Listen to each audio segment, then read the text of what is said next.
صحابہ اکرام کے حوالے سے تو میں نے عموماً بھی یہ بات کہی ہے پہلے بھی، اور خاص طور پر حضرت معاویہ بن ابی سفیان رضی اللہ تعالیٰ عنہ کے بارے میں بھی یہ بات ہے کہ اگر آپ نے ان کے کردار کو دیکھنا ہے، ان کی سیرت کو دیکھنا ہے، تو قابل احترام دوستو،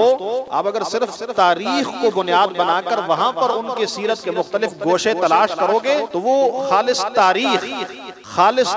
جس میں رطب و یابس ہے، کمزور باتیں ہیں، ہر قسم کی باتیں ہیں، سوائی پروپیگنڈا بھی اس میں کیا گیا ہے، ناسبی پروپیگنڈا بھی اس میں کیا گیا ہے۔ تو اگر اس بنیاد پر آپ صحابہ کی کردار اور سیرت پر بات کریں گے، وہاں اس کے کچھ گوشے تلاش کریں گے تو آپ شکوک و شبہات کا شکار ہو جائیں گے۔ اس لیے صحابہ اکرام رضوان اللہ تعالی علیہم اجمعین ہو یا وہ شخصیات صحابہ اکرام میں سے جن کے بارے میں بعض اوقات ذہن میں کنفیوژن ہوتا ہے، ذہن کے اندر مختلف قسم کے انسان مغالطات کا شکار ہوتا ہے، منفی قسم کی باتیں ذہن میں آتی ہیں خالص تاریخ کی بنیاد پر، ان کے کردار کو، ان کی سیرت کو اگر آپ نے تلاش کرنا ہے تو پہلا ماخذ ہے قرآن مجید۔ اس میں آپ دیکھیں، آپ اگر قرآن مجید کو پڑھیں گے آپ کو رحمت عالم صلی اللہ علیہ وسلم کی جو جماعت ہے وہ بہت اعلیٰ مقام پہ آپ کو ملے گی، بڑا مرتبہ اس کا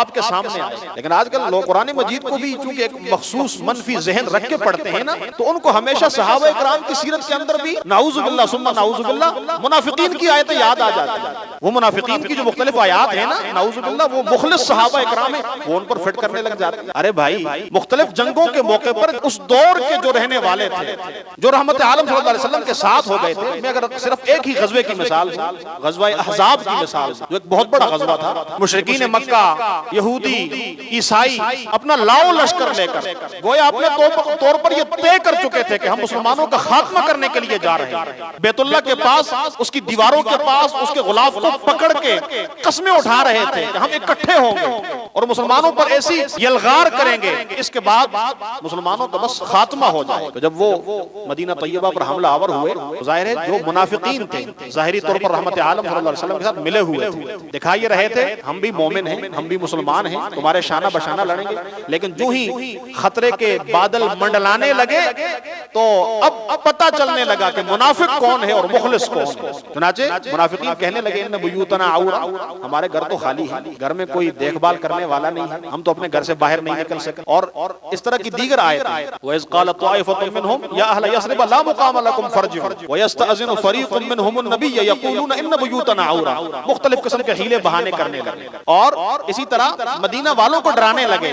کہ تمہیں میدان جنگ میں آگے نہیں آنا چاہیے، کہیں ادھر ادھر ہو جاؤ، اور اپنے لیے مختلف حیلے بہانے کر کے عذر تراش کے وہاں سے بس اپنے لیے کوئی جو کہتے ہیں پتلی گلی تلاش کرنے لگے۔ اسی طرح ان کے بارے میں آگے بھی فرمایا اشحۃ علیکم فاذا جاء الخوف رأیتهم،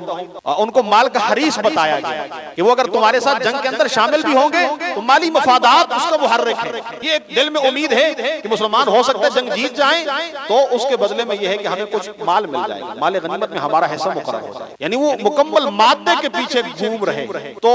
آپ اگر یہ تقریباً 2 رکوع غزوہ احزاب سے متعلق نازل ہوئے، ان میں منافقین کا جہاں پہ تذکرہ ہے، تو میں ان لوگوں کے بارے میں کہہ رہا تھا کہ جن لوگوں کو صحابہ اکرام کی سیرتوں کے اندر، کردار کے اندر ان کا جو اجلا ہوا نمایاں کردار، اس کے اندر بھی منافقین کی آیتیں یاد آ جاتی ہیں۔ ارے بھائی، جہاں پر منافقین کا تذکرہ کیا گیا وہیں پر ملا کے اللہ رب العزت نے فرمایا وَلَمَّا رَأَى الْمُؤْمِنُونَ الْأَحْزَابَ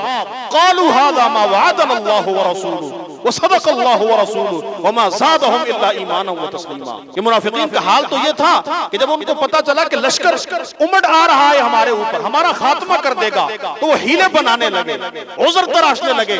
اس کے بالکل ساتھ موجود رحمت عالم صلی اللہ علیہ وسلم کے جانثار، آپ کے وفادار، ان کو بھی جب اس بات کا پتا چلا تو ایک دم سے کہنے لگے نعرہ تکبیر بلند کرتے ہوئے کہ یہ جو لشکر ہمارے اوپر چڑھ دوڑ رہے ہیں، یہ تو ہمیں نظر یوں آ رہا ہے کہ اللہ اس کے رسول نے ہم سے جو وعدہ کیا تھا وہ وعدہ پورا ہونے کا وقت آ گیا، اور اللہ ہمارے عزم و ہمت کی وجہ سے اور اللہ کی رضا کے لیے ہم جب میدان جہاد میں کود پڑیں گے تو انشاءاللہ جیسے اللہ اس کے رسول نے پیشن گوئی دی ہے تو فتح ہمارا مقدر بنے۔ اور یہ تو زبان سے ان کی یہ کیفیت تھی، زبان سے ان کے یہ بول تھے، دل کی کیفیت کیا تھی؟ فرمایا وما زادہم الا ایمانا و تسلیما، کہ دشمنوں کی دھمکیاں بڑھتی گئیں، دشمنوں کی تعداد بڑھتی گئی، دشمنوں کا اسلحہ بڑھتا گیا، لیکن میرے نبی کریم صلی اللہ علیہ وسلم کے صحابہ کا ایمان بڑھا، ان کا ایمان ترقی کی منزلیں طے کرتا گیا۔ میرے محترم دوستو، اگر قرآن مجید کے اوراق میں صحابہ اکرام کی سیرت تلاش کرو گے تو رب کعبہ کی قسم وہ سیرت آپ کو نمایاں طور پر نظر آئے گی. اور اگر آپ کو منافقین کی آیتیں ملیں گی تو اس کے ساتھ ملا کر پہلے یا بعد میں صحابہ اکرام نے جو جوان مردی کے جوہر دکھائے ہیں، جو انہوں نے جس جانبازی کا مظاہرہ کیا، جو سپاہیانہ جوش و خروش ان کے اندر تھا، اور بالآخر انہوں نے جو جام شہادت نوش کیا، اپنے گرم خون کا جو نذرانہ پیش کیا رحمت عالم صلی اللہ علیہ وسلم کے سامنے آپ کی ذات کے لیے، اللہ کے کلمے کو بلند کرنے کے لیے، قرآن مجید کے مختلف اوراق میں وہ آیات آسمان کے اوپر چمکتے ہوئے تاروں کی طرح نظر آتے ہیں. اس لیے الحمدللہ جن صحابہ اکرام کو ہم نام لے کر رضی اللہ عنہ ورضوا عنہ کہتے ہیں، الحمدللہ اہل سنت والجماعت آج 14 صدیاں سے ان کے بارے میں مطمئن ہے وہ رحمت عالم صلی اللہ علیہ وسلم کے مخلص صحابہ، مومن صحابہ تھے. اللہ رب العزت نے ان سب کے لیے رضی اللہ عنہ ورضوا عنہ کا پروانہ ان کو عطا کیا، اور اللہ رضامندی کا اعلان اسی کے لیے کرتا ہے کہ جس کے بارے میں اسے یقین ہے کہ اس کا خاتمہ ایمان پر ہوگا، اور خاتمے کے وقت تک یہ میرے محبوب محمد مصطفیٰ صلی اللہ علیہ وسلم کا وفادار ہوگا، اس کے دین کا وفادار ہوگا. تو الحمدللہ میں نے آپ کو اصول بتا دیا کہ صحابہ اکرام کی سیرتوں کو اگر تلاش کرنا ہے اور کا اجلا کردار اگر دیکھنا ہے تو پہلی صورت یہ ہے کہ آپ قرآن مجید کا مطالعہ کریں. آپ اگر صرف سرسری ترجمہ بھی پڑھیں نا تو آپ حیران ہوں کہ صحابہ اکرام کی کتنی تعریف کی. اور کبھی بھی الحمدللہ اہل سنت والجماعت اور جس کا قرآن مجید پر صحیح معنوں میں ایمان ہوتا ہے اور جو اپنے اکابر و اسلاف صحابہ اکرام سے لے کر آج تک ان روایات کا جو امین ہوتا ہے، اس تسلسل کے ساتھ جڑا ہوا ہوتا ہے، الحمدللہ اس کے ذہن سے، اس کے دل سے شکوک کے کانٹے نکل پڑتے ہیں. وہ کبھی بھی الجھن کا شکار نہیں ہوتا کہ منافق کون تھے اور مخلص کون تھے. کتنی عجیب و غریب بات ہے. آج جو لوگ یہ پروپیگنڈا کرتے ہیں کہ اس دور میں تو منافقین بھی تھے. آپ دیکھیں بہت سے سنجیدہ لوگ بھی ٹی وی چینلز پر بیٹھ کر سوشل میڈیا کے اندر جی منافقین کی آیتیں بھی تو قرآن میں. بھئی تم اس دور کی جو مخلص جماعت تھی، لیکن رحمت عالم صلی اللہ علیہ وسلم کے بارے میں ہمارا یہ یقین ہے، یہ ایمان ہے کہ ان سے بڑا کوئی قائد اس دنیا میں آیا بھائی بولیے، ان سے کامیاب رہنما نہ چشمے فلک نے پہلے کبھی دیکھا، نہ قیامت کے قائم ہونے تک کوئی دیکھ سکے گا. اور اس وجہ سے کہ بہت قلیل عرصے میں انہوں نے ایک ایسی جماعت کی زندگیوں میں انقلاب برپا کر دیا تھا. تعلیم ان کے اندر نہیں تھی، ثقافت ان کے اندر نہیں تھی، اور بس ایک جنگل کا قانون تھا ان کے. لیکن رحمت عالم صلی اللہ علیہ وسلم کی محنت کی وجہ سے، آپ کے نظر کرم کی وجہ سے، آپ کی صحبت کی وجہ سے اللہ نے ان کو اتنے بڑے مقام پر فائز کر دیا کہ پھر تھوڑے ہی عرصے میں رحمت عالم صلی اللہ علیہ وسلم کی زندگی کے بالکل آخر میں اور آپ کی وفات کے تقریباً چند ہی برسوں کے اندر قیصر و کسریٰ جیسی اس دور کی سپر پاور